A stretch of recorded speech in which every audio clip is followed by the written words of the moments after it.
राजावादीको घेराबन्दीमा परेको सरकार फेरि अर्को विवादमा फँसेको छ।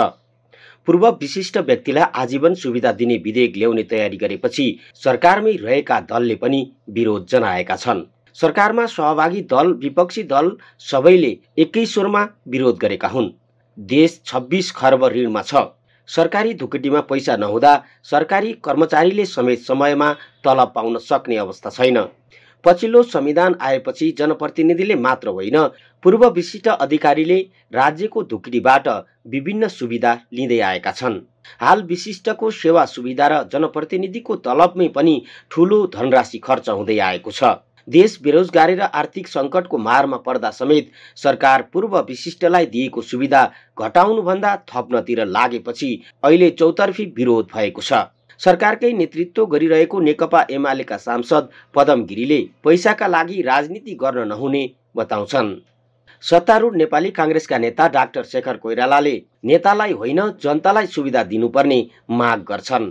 उनले राजनीतिक दलहरूकै अकर्मण्यताका कारण अहिले राजावादी सल्बलाएको टिप्पणी गरेका छन्। राम्रो काम नगरेका कारण राजाको स्वागतमा मान्छे जम्मा हुँदा तर्सिने अवस्था आएको उनको भनाइ छ। संसदीय समितिका सभापति समेत रहेका काङ्ग्रेस सांसद रामहरि खतिवडाले सरकार उल्टो बाटोतिर लागेको बताए। पूर्व विशिष्टका नाममा अलोकप्रिय नबन्न उनले सरकारलाई सुझाव दिए।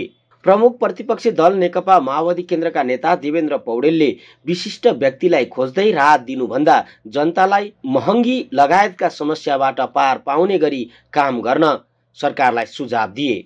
मन्त्री परिषदको निर्णयबाट पूर्व विशिष्ट पदाधिकारीहरूलाई सचिवालय, सुविधा, सुरक्षा, आवास लगायतको व्यवस्था गरिँदै आएको छ। सर्वोच्च अदालतले पूर्व विशिष्ट पदाधिकारीहरूलाई कानुन बनाएर मात्र सेवा सुविधा दिन मिल्ने बताएपछि गृह मन्त्रालयले आजीवन सुविधा दिने गरी विधेयकको मस्यौदा बनाउन लागेको चर्चा छ। तर उपप्रधानमन्त्री एवं शहरी विकास मन्त्री प्रकाशमान सिंहले भने पहिलेका कुनै सरकारले वर्कआउट गरेको कुरा अहिले प्रचारमा ल्याएर सत्तारूढ दललाई अप्ठ्यारो पार्न खोजिएको उनको भनाइ छ।